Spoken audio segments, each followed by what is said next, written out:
Hello guys, this is day one of learning, trying to improve my English. Okay, I will be reading this book known as Rich Dad and Poor Dad from now. Actually, I have read it till this page number 86 in my past, and this took me almost, I guess, 8 to almost a year to reach this part, 86 pages. Actually, I'm a quitter, soon quitter, but I have decided to continue from now. Today is 5 April 2026, and let's continue till I improve my English speaking. Okay, let's start from the second paragraph of this page. My highly educated dad always encouraged me to land a good job with a strong corporation. He spoke of the virtues of working your way up the corporate ladder. He didn't understand that by relying solely on a paycheck from a corporate employer, I would be a docile cow ready for milking. When I told my rich dad of my father's advice, he only chuckled. Why not on the ladder? Was all he said. As a young boy, I didn't understand what a rich dad meant by owning my own corporation. It was an idea that seemed impossible and intimidating. Although I was excited by the idea, my inexperience wouldn't let me envision the possibility that grows up would someday work for a company I would own. The point is that if not my for my rich dad, I would have probably followed my educated dad's advice. I was merely the occasional reminder of my rich dad that he kept the idea of owning my corporation alive and kept me on a different path. By the time I was 15 or 16, I knew I wasn't going to continue down the path my educated dad recommended. I didn't know that how I was going to do it, but I was determined not to head in the direction most of my classmates were heading. That decision changed my life. It was not until my mid 20s that my rich dad advice began to make more sense to me. I was just out of the Marine Corps and working for Exerol. I was making a lot of money, but every time I looked at my paychecks, I was disappointed. The reductions were so large, and the more I worked, the greater they became. As I became more successful, my bosses talked about promotions and raises. I was flattering, but I couldn't hear my rich dad saying in my ear, "Who are you working for? Who are you making rich?" In 1974, while still an employee for Exrod, I formed my first corporation and began minding my own business. There were already a few assets in my asset column, but now I was determined to focus on making it bigger. Those paychecks with all the reductions made all the years of my rich dad's advice make total sense. I could see the future if I followed my educated dad's advice. Many employers find that advising their works to mind their own business is bad for business. But for me, focusing on my own business and developing assets made me a better employee because I now had a purpose. I came in early and worked diligently, amazing as much as money as possible. Could I invest in real estate? Hawaii was just set to boom, and there were fortunes to be made. The more I realized that we were in the beginning stage of the boom, of stages of a bomb, we were in the beginning stages of a boom, the more Exor machines are sold. The more I sold, the more money I made, and of course, the more deductions come out of my paycheck. It was inspiring. I wanted out of the employee trap so badly that I worked even harder so I could invest more. By 1978, I was consistently one of the top five salesmen people at the company. I badly wanted out of the rat. I badly wanted out of the rat race. In less than 3 years, I was making more in my real estate holding corporation than I was making at Exor.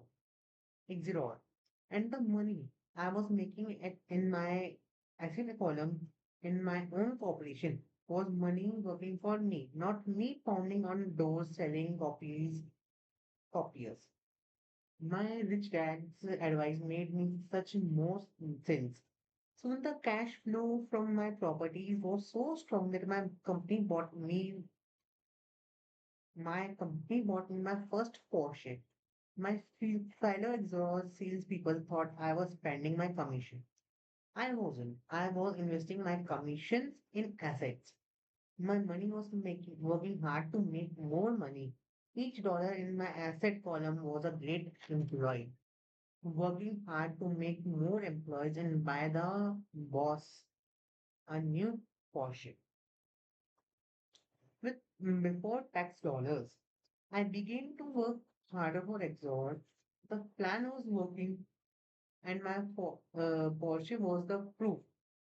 By the lesson I learned from my rich dad, I was able to get out of the provision provisional rat race at an early age.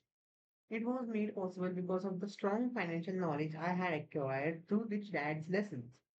Without the financial knowledge, which I can call financial intelligence or financial IQ, my road to financial independence would have been much more difficult.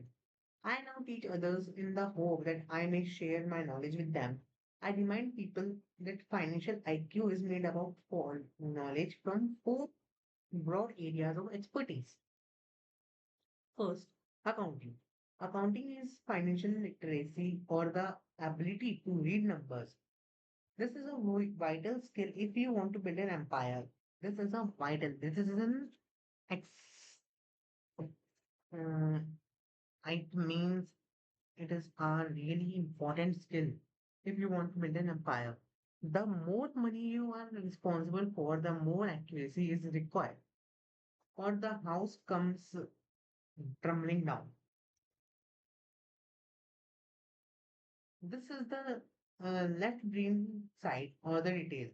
Financial literacy is the ability to read and understand financial statements, which allows you to identify the strengths and weaknesses of any business. Okay. Second, investing. Second is one of the most important for financial intelligence or IQ. Investing in is the science of making is the science of money making money. Investing is the science of making money. Investing is the science of money making money. This involves strategies and formulas which use the creative brain side. Understanding markets, third point. Understanding markets is the science of supply and demand. You need to know the technical aspect of the market, which are emotionally driven. In addition to the fundamental or economic aspects of an investment, does an investment make sense or does it not make a sense based on current market conditions? You have to check to build a really large and professional business. Fourth, the law. A corporation wrapped around the technical skills of investing, accounting, and market can contribute to explosive growth. A person who understands the tax advantages and protections provided by a corporation can get rich so much faster than someone who is an employee or a small business sole proprietor. It is like the difference between someone walking and someone flying. The difference is profound when it comes to long term wealth. Tax advantages. A corporation can do many things that an employee cannot, like pay expenses before paying taxes. Uh, that is a whole area of expertise that is very exciting. Employees earn and get taxed, and they try to live on what is left. A corporation earns, spends everything it can, and is taxed on anything that is left. A corporation. It is one of the biggest legal tax loopholes that the rich uses. They are easy to set up and and are not expensive. If you own investments that are producing good cash flow, for example, by owning your own corporation, your vacations can board meetings in Hawaii. Car payments, insurance, repairs, and health club memberships are company expertise expenses. Most restaurant meals are partial expensive, ex, partial expenses, and on and on. But it is done legally with the pre-tax dollars. Protection from lawsuits. We live in a litigious society. Litigious society. Everybody wants a piece of your action. The rich hide much of their wealth using vehicles such as corporations and trust to protect their assets from creditors. When someone sues a wealthy individual, they are often meet with lawyers of legal protection and often find that the wealthy person actually owns nothing. They control everything, but by owning nothing, the poor and middle class try to own everything and lose it to the government or to the fellow citizens who like to sue the rich. They learn it from the Robin Hood story. Take from the rich and give it to the poor. That's all for today. It has been 12 minutes and 11 seconds. But actually, this is the last page. Let's continue to this on also. It's not the purpose of this book to go into the specifies of owning a corporation. But I will say that if you own any kind of legitimate assets, I would consider finding out more about the benefits and protection by a corporation as soon as possible. There are many books written on the subject that will detail the benefit and even walk you through the step necessaries to set up a corporation. Garrett Sutton's books on Garrett Sutton's books on cooperation provide wonderful insights into the power of personal cooperation. Financial IQ is actually the synergy synergy of many skills and talents. I would say it is the combination of the four technical skills listed above that make up basic financial intelligence. If you aspire to great wealth, it is a combination of these skills that will greatly amplify your financial intelligence. In summary, business owners with corporations first earn, second spend, and third pay taxes. Employees who work for corporations first earn, second they pay taxes, then they spend. As part of your overall financial strategy, I recommend that you learn about the protection that legal entities can provide for businesses and assets. That's all for today. Let's continue tomorrow. Thank you.